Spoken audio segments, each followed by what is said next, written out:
Hey, this is Jeff Karras, your behavior guy. I'm back. So today I wanted to talk about a good intervention to use when a student or a child is struggling to complete something or do something that you're asking them to do. So the power of a timer is great because children, they love a visual. So a good visual can help keep them on track and give them a motivation to know what they're working for. So let's just say you have a child and you're asking them to complete a task. Let's say you say, you know what, I want you to have your bedroom cleaned up.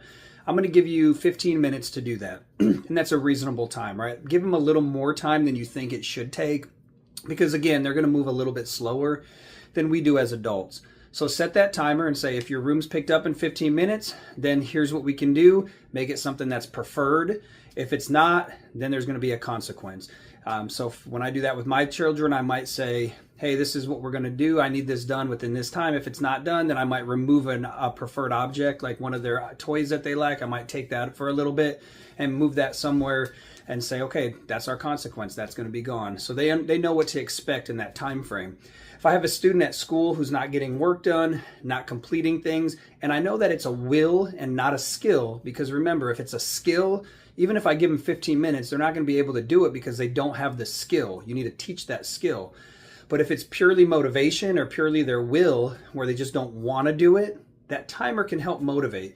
So you might say to a student, hey, I want you to give me 10 minutes of work. I'm going to set the timer for 10 minutes. When it goes off, if you've completed the problems in 10 minutes, you've been working, then I'm going to give you a little bit of a break. Or maybe you have a student, you set the timer for 20 minutes. I need 20 minutes of work, and then I'm going to give you a break.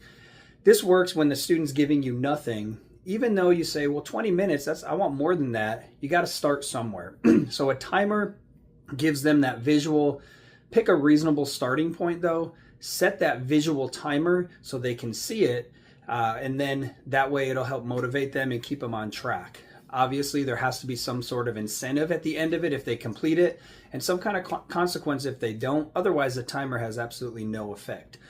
So if you want a student to be on task for a certain time, try a timer. It really helps. Same with your child at home. If you're trying to get them to complete something in a certain time, whether it's homework, cleaning up, whatever it might be, use a timer. All right, this is Jeff Karras, your behavior guy. I'll see you later.